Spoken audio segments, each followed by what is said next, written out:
Olá, meu nome é Ari, sou voluntário do Grupo Espírito Fraternidade da cidade de Caieiras. Como fazemos todos os domingos, estamos aqui reunidos em torno do Evangelho de Jesus. Nesse instante, nós pedimos a Deus que nos ampare e nos ilumine durante toda a nossa semana. Hoje nós vamos falar sobre um tema chamado O Cristo Consolador. Está no capítulo 6 do Evangelho segundo o Espiritismo. E lá fala do jugo leve. Em Mateus, capítulo 11, versículos 28 a 30, Jesus disse: Vinde a mim, todos vós que estáis aflitos e sobrecarregados, que eu vos aliviarei. Tomai sobre vós o meu jugo e aprendei comigo, que sou brando e humilde de coração, e achareis repouso para vossas almas, pois é suave o meu jugo e leve o meu fardo. Nessa ocasião, o João Batista, que estava preso, havia mandado seus discípulos perguntarem a Jesus, És tu aquele que haveria de vir, ou devemos esperar algum outro? E Jesus responde a eles: Voltem e anunciem a João o que vocês estão ouvindo e vendo. O Cristo veio ensinar aos homens que todo o sofrimento, todas as perdas, decepções, a miséria e a dor vai encontrar consolação no futuro, na confiança que tivermos na justiça divina. E ainda fala, ai daquele que não tem fé ou esperança. Esse carrega o peso da aflição que amarga mais ainda a vida. Foi isso que levou Jesus a dizer, vinde a mim todos vós que estáis fatigados, que eu vos aliviarei. A única condição que ele colocou para a sua assistência é a observância da lei, por ele ensinar da lei divina. Seu jugo é a observância dessa lei, Mas esse jugo é leve e a lei é suave, porque apenas impõe como dever o amor e a caridade. E o que é jugo? Essa palavra jugo. Jugo é aquela canga, é o instrumento de madeira feito para prender os bois na carroça, para submeter os bois à força do condutor, à direção, à opressão, à imposição de uma força autoritária. Isso é jugo. Mas é preciso entender o verdadeiro sentido da expressão jugo do Cristo. Significa o auxílio para nos conduzir ao caminho da verdadeira liberdade e felicidade. Não é uma imposição.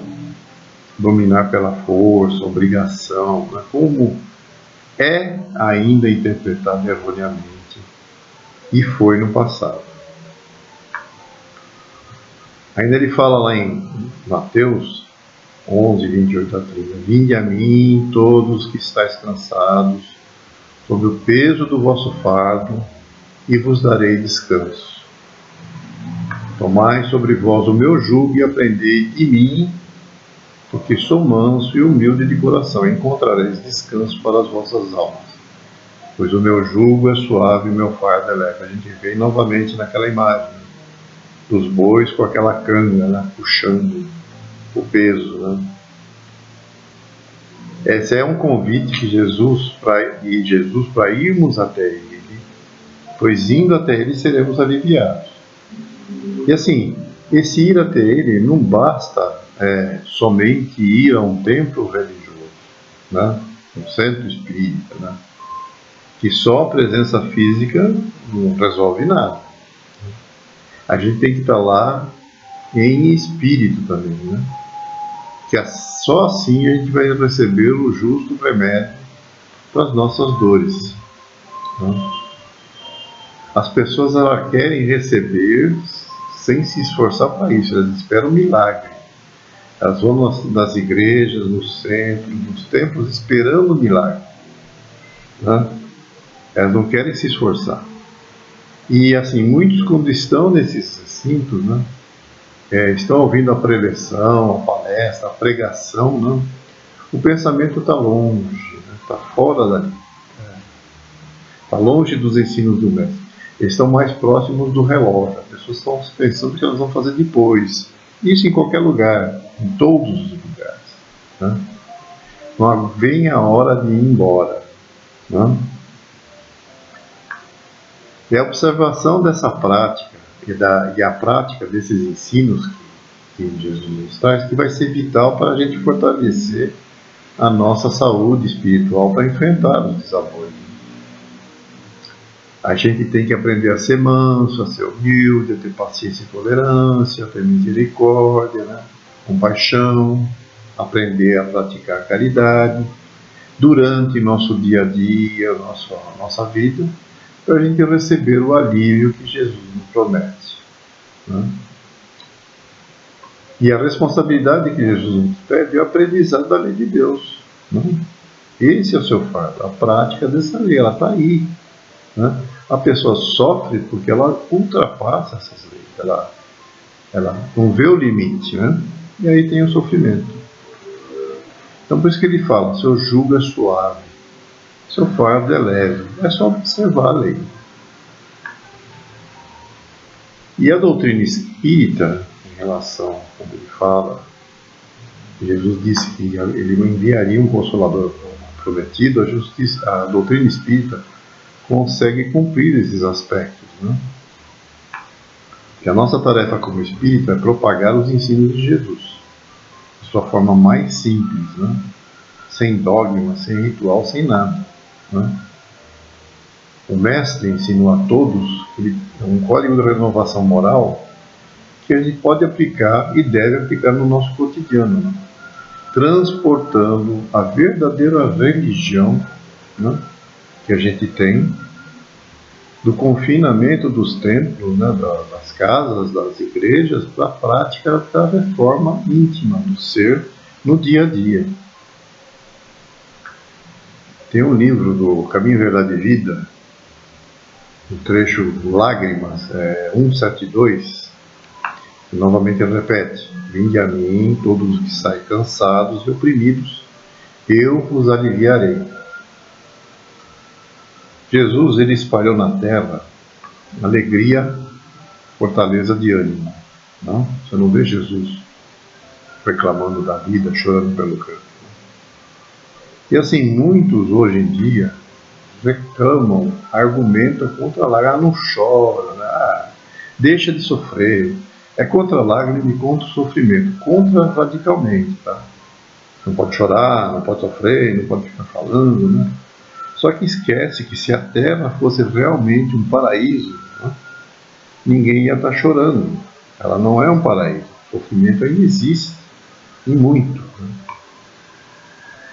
Era assim que Jesus, mestre na confiança e do otimismo, chamava ao seu coração todos que estivessem cansados e oprimidos. Ele não amaldiçoou os tristes. Bando de mala, né, de cara chato que tem aqui, só fica... Não, ele convocava consolação. As pessoas que iam até ele convocava a se consolar, que eles iam ter a recompensa divina, né? O futuro ia ser melhor.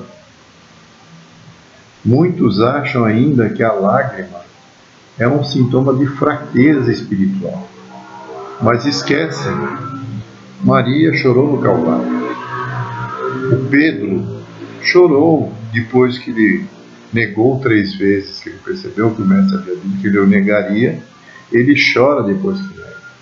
Paulo chorou quando no caminho de Damasco ele entrou em desespero, né? E quando encontra Jesus ele chora. Os cristãos choravam lá no circo em Roma, quando eram atirados aos leões das feras, mas nenhum desses derramou lágrimas sem esperança. Todos eles tinham esperança. Choraram e seguiram o caminho do Senhor. Choraram, sofreram, mas anunciaram a boa nova. Padeceram e morreram leais à confiança suprema. As lágrimas, quando elas nascem de uma dor sincera e construtiva, elas são filtros para reparar a vida. No entanto, se elas procedem do desespero, acabam virando veneno mortal. No livro Linha 200, de Emmanuel, que também é um livro desconhecido. É tanto livro de Chico que a gente acaba não vendo todos, né? Tem um capítulo chamado Ante o Consolador Prometido. Nesse capítulo, Emmanuel nos traz que Jesus, quando ele nos prometia a vinda do Consolador, ele não estava anunciando uma liberação milagrosa dos compromissos que a gente tem perante a lei. Tá? Mas ele dizia que haveria uma luz divina, né, que nos familiarizaria com a verdade, nos traria a verdade, essa luz. Ele fala da herança das sombras do passado, que trazem as dores difíceis de suportar no dia a dia, do acerto de conta dos nossos erros na atualidade. Que dores são essas? As dores dos adversários que a gente encontra no nosso caminho terreno, do parente difícil, da doença, da situação de dificuldade material do dia a dia, né? E que a gente recusa quando a gente é confrontado, né? O Espiritismo, ele nos consola e esclarece. Ele mostra a causa das aflições que nos ferem e abre os nossos horizontes, para que a gente não fique perdido na indecisão. O que eu faço? Ele mostra isso, qual é o caminho. Assim como o lavrador, né, que de posse do arado, né, com a sua força, na intempérie que ele encontrar, chuva, vento, frio, o que ele faz? Ele pega o arado e rasga a terra no solo, muitas vezes, né, com a própria força da física, né, com todo o seu esforço. E assim, com a certeza e a esperança, né, de uma colheita futura, uma colheita abundante, né? Isso nos serve para que a gente procure e saiba encontrar na nossa fé a força para a solução das nossas próprias dívidas, dos nossos próprios erros, né? Para a gente encontrar um caminho que nos conduza em paz a uma vitória futura. No Livro dos Espíritos, ainda, algumas questões esclarecem, né, sobre isso. Ele fala, numa pergunta 621, ele pergunta: onde está escrita a lei de Deus? E aí os Espíritos respondem: na consciência do homem. E aí na pergunta 622 ele fala: Deus confiou a alguns homens a missão de revelar sua lei. E os Espíritos ainda respondem: sim, certamente. Em todos os tempos houve homens que receberam essa missão. São espíritos superiores, encarnados, com o objetivo de fazer a humanidade progredir. E na pergunta 624 está lá: qual o verdadeiro caráter do profeta? Né? E os Espíritos respondem: o verdadeiro profeta é um homem de bem, inspirado por Deus. Poder reconhecê-lo pelas suas palavras e pelos seus atos. Deus não pode se servir da boca do mentiroso para ensinar a verdade. E aí eles concluem na pergunta 625: qual o tipo mais perfeito que Deus ofereceu ao homem para lhe servir a Deus de guia e modelo? E os Espíritos respondem: Jesus. Então essa é a palavra do domingo, Consolador Prometido. Que nós estejamos paz e tranquilidade durante a semana, tá? Do Cristo Consolador, e na semana que vem a gente se encontra novamente para mais uma reunião. Fiquem com Deus.